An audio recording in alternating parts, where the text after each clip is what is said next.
Morning प्यारे बच्चों, मैं हूं आपके एजुकेटर पूर्णिमा और हम करेंगे वर्कशीट नंबर 32। सब्जेक्ट आपका सामाजिक विज्ञान है, कक्षा आपकी 8वीं है और डेट है 8 फरवरी। महात्मा गांधी का आगमन। अब होता क्या है कि दक्षिण अफ्रीका में जो महात्मा गांधी होते हैं वो ऑलरेडी बहुत पॉपुलर होते हैं। उन्होंने जो नस्ल भेदी होते हैं उनके खिलाफ आंदोलन चलाया होता है।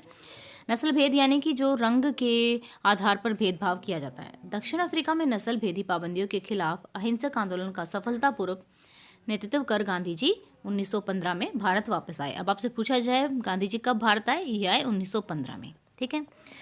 सबसे पहले उन्होंने आने के बाद पूरे भारत का दौरा किया। उन्होंने पहले साल भर पूरे भारत का दौरा किया और उसके दौरान वे यहाँ के लोगों, उनकी ज़रूरतों और उनके हालातों को समझने लगे।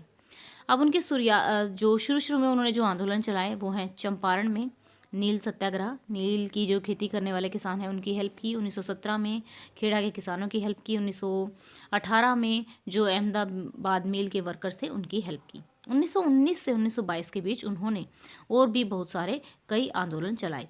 रोलेट सत्याग्रह, खिलाफत आंदोलन, असहयोग आंदोलन का नेतृत्व किया। अब रोलेट एक्ट में हुआ क्या था कि 1919 में अंग्रेजों ने सरकार ने रोलेट कानून पास किया था। इसमें क्या था कि किसी भी व्यक्ति को बिना ट्रायल के, बिना सुनवाई के उसको अरेस्ट करके जेल में डाला जा सकता था 2 साल के लिए। अब ये देखो कि मान लो किसी के प्रति कोई इल्ज़ाम लगता है तो पहले क्या होता है, अगर पुलिस उसको पकड़ के भी ले जाती है तो पहले उसको कोर्ट में पेश किया जाता है कि हाँ भाई ये गुनहगार है भी कि नहीं है। तो ये ट्रायल जो था अवॉइड कर दिया गया था कि ज़रूरी नहीं है कि सुनवाई हो उसकी और उसको ऐसे ही दोषी करार दे दिया गया। एक तरह से ये समझ सकते हो आप। ठीक है। रोलेट कानून पास किया गया जिसका उद्देश्य है अभिव्यक्ति की स्वतंत्रता जैसे मूलभूत अधिकारों पर अंकुश लगाना। जो मूलभूत अधिकार थे, जो फंडामेंटल राइट्स थे कि भाई हम बता सकते हैं कि सरकार अच्छा नहीं कर रही है, सरकार बुरा कर रही है, सरकार की ये पॉलिसी गलत है, तो वो उन सब चीज़ों पे रोक लगा दी गई थी और पुलिस को बहुत ज़्यादा अधिकार दे दिए गए थे। पुलिस को बहुत ज़्यादा अधिकार देने का मतलब था लोगों पे और ज़्यादा अत्याचार बढ़ाना। गांधी जी ने लोगों से आह्वान किया कि इस कानून का पुरजोर विरोध किया जाए। 6 अप्रैल 1919 को अहिंसक विरोध यानी कि कोई हिंसा नहीं थी, कोई भी मारपीट नहीं थी, वहाँ पर अहिंसक विरोध द्वारा अपमान और याचना दिवस के रूप में मनाया गया। हड़तालें की गई। यह ब्रिटिश सरकार के खिलाफ पहला अखिल भारतीय संघर्ष था। हालांकि ये मोटे तौर पर शहरों तक ही सीमित था। सरकार ने इन आंदोलनों को कुचलने के लिए दमनकारी रास्ता अपनाया। फिर 13 अप्रैल 1919 को बैसाखी के दिन जलियांवाला बाग में एक शांतिपूर्ण सभा के ऊपर बिना किसी चेतावनी के अंग्रेजी जनरल डायर ने गोलियां चला दी। वहाँ उसमें छोटे बच्चे भी थे, बहुत सारे लोग थे और दरवाजे भी बंद कर दिए गए थे। तो बहुत ही ज़्यादा बर्बरता से इनको मारा गया था। इस जनसंहार पर अपनी पीड़ा और गुस्सा को जताने के लिए रविंद्रनाथ टैगोर ने अपनी नाइटहुड की पदवी लौटा दी थी। तो अगर आपसे क्वेश्चन पूछा जाए रविंद्रनाथ टैगोर ने अपनी नाइटहुड की पदवी कौन से आंदोलन के दौरान लौटाई थी, तो आप कह सकते हैं रोलेट एक्ट के दौरान। ठीक है। खिलाफत आंदोलन और असहयोग आंदोलन का आह्वान।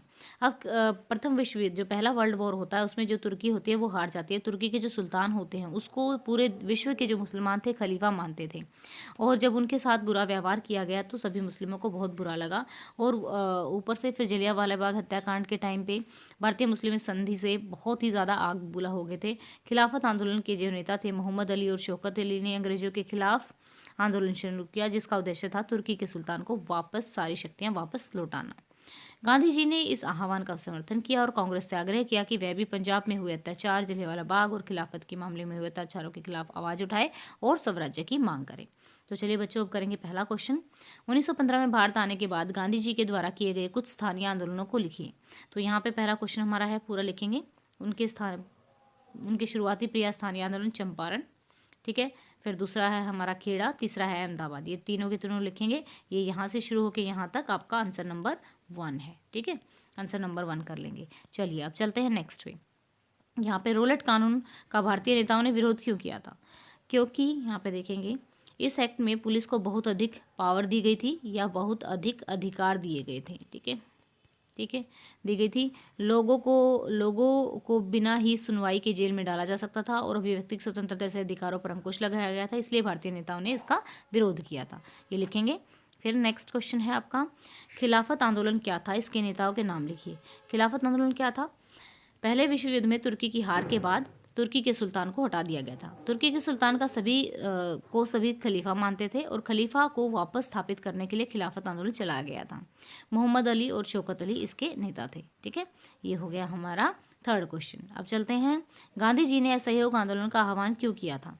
गांधी जी ने, लिखेंगे, गांधी जी ने असहयोग आंदोलन का आह्वान खिलाफत अत्याचार, जलियांवाला बाग अत्याचार और स्वराज्य पाने के लिए किया था। ठीक है, नेक्स्ट चलते हैं।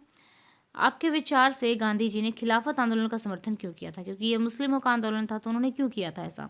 गांधी जी बड़ा जन आंदोलन चाहते थे। वो चाहते थे कि बहुत बड़ी मात्रा में लोग विरोध करें। वो जन आंदोलन चाहते थे। वो जानते थे कि ये हिंदू मुस्लिम एकता के बिना संभव नहीं है, इसलिए उन्होंने खिलाफत आंदोलन का समर्थन किया। तो इस समर्थन से एक हिंदू मुस्लिम एकता को बढ़ावा मिला था। ठीक है स्टूडेंट्स, ये थी हमारी आज की वर्कशीट। आई होप आपको अच्छे से समझ में आई होगी। अगर कोई डाउट है तो आप कमेंट करके पूछ सकते हैं। अगर आपको वीडियो अच्छा लगा है तो आप वीडियो को लाइक कर सकते हैं, चैनल को सब्सक्राइब कर सकते हैं। Thank you, have a nice day, may God bless you.